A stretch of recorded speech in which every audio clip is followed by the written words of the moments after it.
Fala galera, hoje eu tô aqui para apresentar para vocês algumas curiosidades, né, e também para falar o que é alguns componentes. Eu não vou estar falando todos porque senão o vídeo vai ficar muito extenso.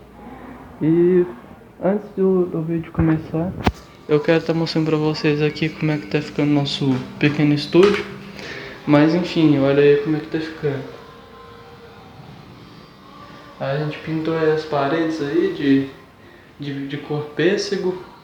Colocou também esses canteiros aí de verde, né? Pra poder dar uma corzinha diferente e tudo. Tá? Tá ficando bacana, tá ficando bacana. Eu tenho certeza que vocês vão gostar bastante daqui a um tempo. Enfim, vocês estão no canal Super Hardware Informática. Meu nome é Juan Carlos e bora pro vídeo. Bom, para começar aí a nossa lista de peças que a gente vai estar conversando um pouco sobre, eu vou estar falando aqui um pouco sobre o HD, que é esse cara bem aqui. Ele é basicamente um armazenamento, né, onde você vai colocar seus diversos arquivos, fotos, programas, jogos, tudo.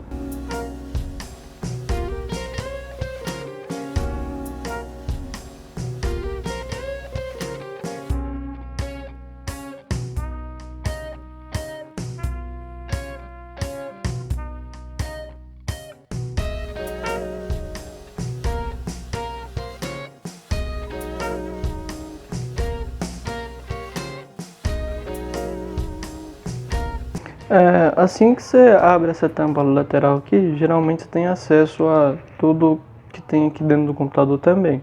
Por exemplo, aqui dá para me tirar esse parafuso aqui do HD, para me remover ele.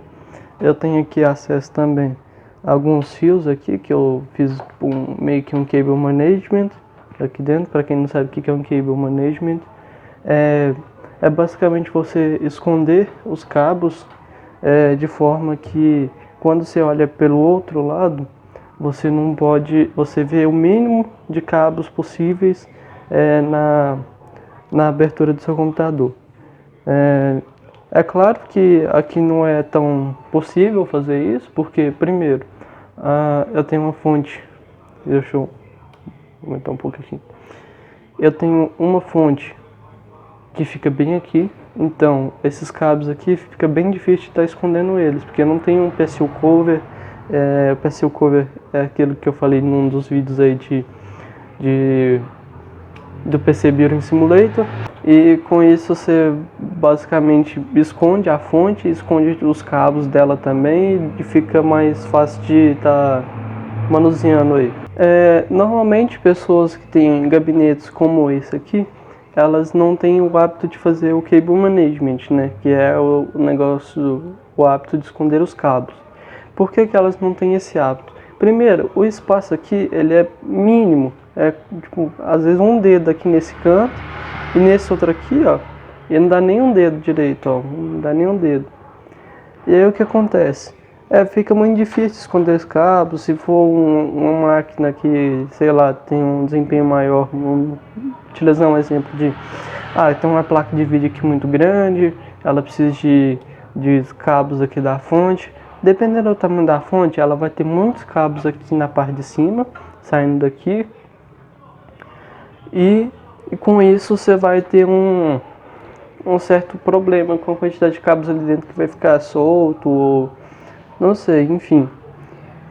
Como eu disse, o espaço aqui é muito pequeno, não dá para fazer o cable management.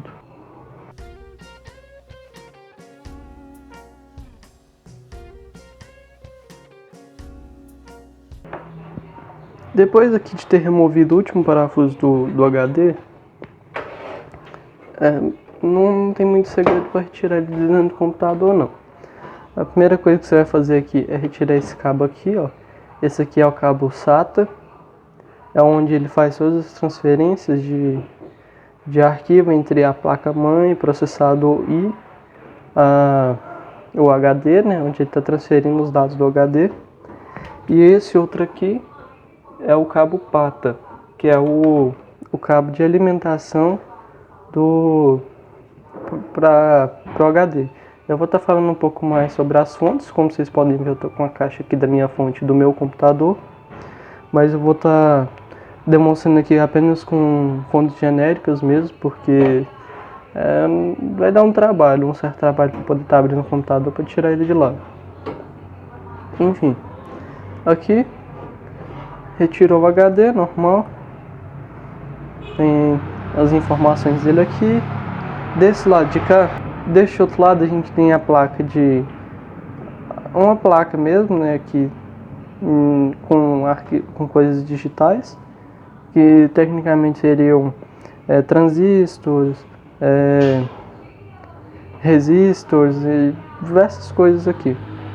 Dentro aqui a gente tem uma placa, né, meio que um prato, onde ele tem vários riscos e tem uma agulhinha que vai ler esses riscos. É como se fosse uma vitrola com o disco de vinil, né? Ela tem vários risquinhos.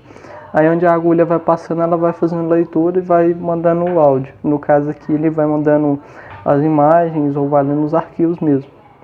A base de leitura, enfim, é uma leitura relativamente baixa, que se você comparar com um SSD, que normalmente tem entre 400, 600 megabits de leitura, o HD acaba sendo muito baixo.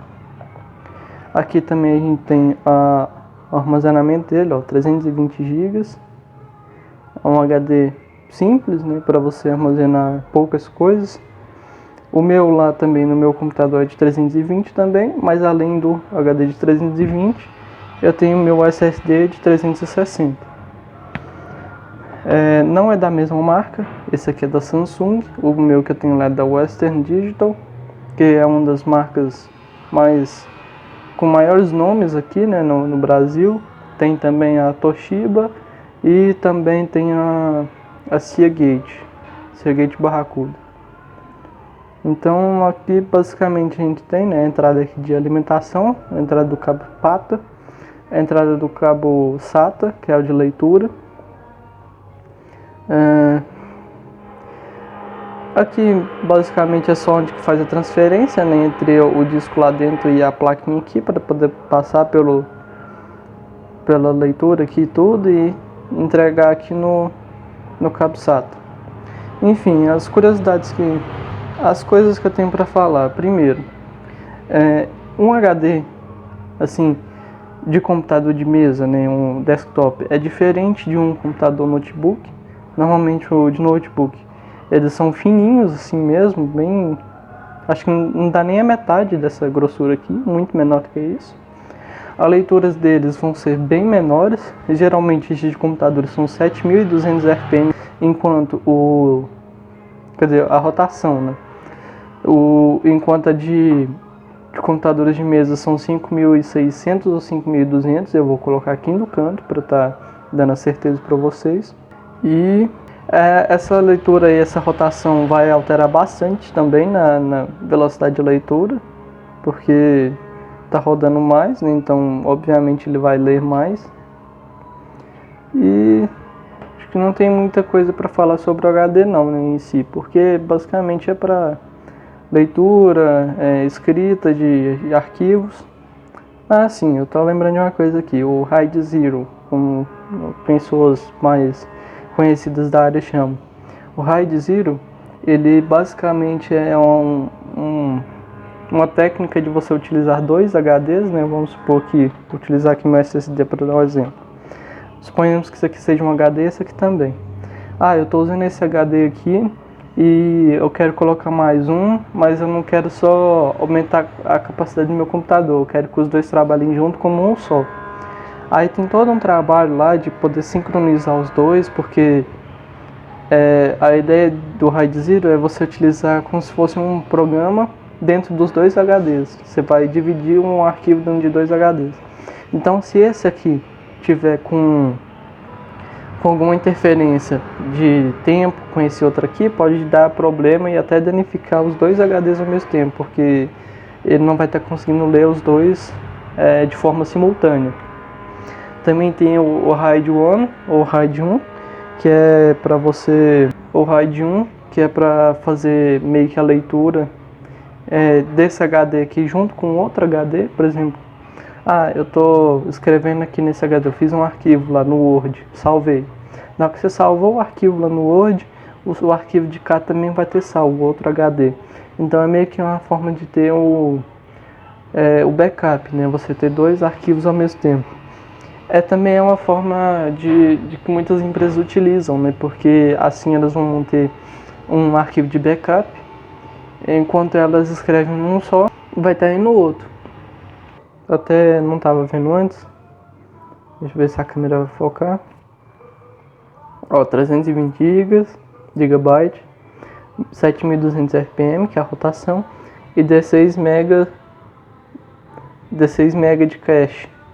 Enfim, basicamente o HD é isso mesmo, é um armazenamento. As vantagens que ele tem hoje em dia de você encontrar aí no Brasil mesmo, é que HDs aí de 1 TB, 2 TB, 4 TB são um preço muito acessível para o brasileiro mesmo. Apesar de um HD de 1 TB custar ali 200 e poucos reais, ainda é válido porque é um armazenamento que vai durar por muito tempo, apesar de ele fazer o trabalho físico e ter toda demora em relação ao SSD, que vai fazer o trabalho digital. Chega a ser muito vantajoso para quem vai só ter arquivos no computador, para quem vai jogar casual mesmo aí, o HD vai te servir bastante. O SSD, a vantagem dele mesmo é só a questão da velocidade de escrita e de leitura. Vamos por exemplo aí de você que joga um jogo com várias telas de carregamento, vários loadings, o SSD vai te ajudar bastante se você quer ser mais rápido nessa questão aí, porque o SSD ele vai acelerar esse carregamento da tela de load. Geralmente elas não são preocupadas mais na questão da internet. Tem esse pessoal que tem esse pequeno engano. A não ser que seja jogos de navegador, aí sim vai depender um pouco da sua internet. Mas se for um jogo instalado, o SSD vai te ajudar bastante na questão das telas de loading. Além também que se você instalar aí o seu sistema operacional, seja Windows, Mac, Linux, Ubuntu, sei lá, enfim, ele vai acelerar bastante o processo de inicialização do seu Windows, tornando o seu computador muito mais rápido de ligar. Depois aí do HD, nós temos também o disco óptico, que de certa forma funciona como se fosse um HD, só que com pequenas diferenças. Disco óptico, ele é óptico, né? Ele só vê, ele também grava, mas é diferente. Ele não tem a agulhinha lá que nem o HD, e ele faz leitura através de laser, né? Então você vai colocar um CD dentro dele e lá dentro ele vai fazer a leitura, vai fazer a escrita, tem toda uma diferença aí. Agora, os nossos próximos amigos aí que vão ser mostrados são as fontes. Essa aqui é uma fonte genérica da Camex. Ela tem 12 watts, né, na ponta dela, e 12 volts, né, desculpa. Ela transfere vamos por exemplo aqui, de 127 volts para 12 volts. E o que as fontes, no gerais, elas fazem? Elas transformam a sua energia da sua casa para uma energia em que o computador ele vai dar conta de suportar, né? Porque se você tocar aqui um cabo de 127 ou 220 dentro dessa sua placa de placa-mãe direta, basicamente ela vai explodir, estourar, ela vai queimar, você vai sentir um cheirinho aí meio estranho na sua casa que você não vai gostar muito não. Mas enfim, no geral, os computadores, o que eles mais costumam queimar são a fonte, o que acaba gerando um certo transtorno para muitas pessoas, porque muita gente acha que quando uma fonte queima, o computador inteiro queima, mas eu tenho que dizer para vocês aí que isso não é verdade, não é sempre que isso acontece. E tem muita gente que joga computador fora, cara. Às vezes é só um problema aqui na fonte e o cara acha que meu computador queimou, já era, joga fora. Tem centenas aí de computadores que chegam nos ferros velhos de várias cidades aí que são computadores em perfeitas condições, cara. Que, tipo assim, eu mesmo tenho uma vontade enorme de ir ali no ferro velho da minha cidade, que fica basicamente na esquina da minha casa, pra ver se eu acho algum computador lá, porque assim dá pra aproveitar muita coisa, cara. Tem outro dia desse eu encontrei um processador também, era um Pentium 4, já faz um bom tempo. Mas enfim, voltando aí pro vídeo. Essa aqui é uma fonte genérica, né? Uma fonte muito segura. Ela vai gastar muito mais energia do que ela fala aqui e vai entregar menos desempenho do que ela mesma diz, né? Aqui eu vou estar falando um pouco sobre os cabos, né? Aqui, ó. Esse aqui é o cabo PATA, né? Que eu falei para vocês, que vai alimentar o HD, ou também vai alimentar outras coisas aí que você vai encontrar nos gabinetes maiores e com mais opções de coisas, né? Esse daqui eu não sei o nome exato dele, mas geralmente o pessoal chama de cabo Molex, que é onde você vai estar conectando as suas ventoinhas para poder estar aumentando aí o resfriamento dentro do computador, né? Você vai estar ligando aqui. Aqui tem um cabo de 4 pinos também, que é para ventoinha. Vamos ver o que mais. Aqui a gente tem um 4 pinos, que é esse mesmo aqui, ó. Liga na placa-mãe para energizar o processador. Aqui a gente tem mais outro cabo Molex e PATA. E por fim a gente tem aqui esse cabo 24 pinos. O cabo 24 pinos ele vem aqui embaixo dessa bagunça toda aqui, ele fica aqui no canto.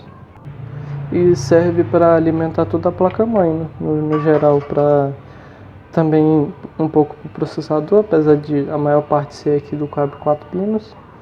Vai alimentar também as memórias RAM, que ficam aqui nessas pentes, né? Placa de vídeo, etc. Eu vou estar fazendo também um vídeo depois aí sobre as placas-mãe, então em breve vai estar aí no canal. Para começo mesmo foi mais essa questão aí dessas duas placas, né? Os dois componentes. Aqui tem a caixa aqui deixa eu desaproximar um pouco. Aqui eu tenho aqui a caixa da minha fonte mesmo, que eu uso no meu computador. Ela é da PCIe 750 watts, 80 plus bronze. É o modelo Electro V2. Eu recomendo bastante essa fonte. Ela tem 3 anos de garantia. E também é uma fonte brasileira, né? O que ajuda bastante no nosso mercado do Brasil. Então aqui a gente tem as especificações dela, ó. Total de watts aqui de 750, tá? Tem todas as informações aqui para quem gosta de ler essas coisas.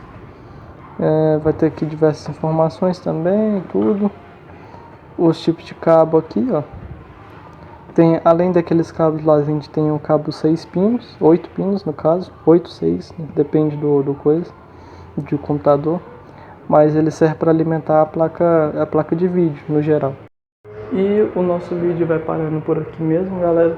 Eu peço para vocês compartilhar aí o canal, compartilhar o vídeo, dar like e também se inscrever aqui embaixo no botãozinho vermelho, que vai me ajudar bastante aí. E eu espero ver vocês na semana que vem. Valeu, galera, até o próximo vídeo.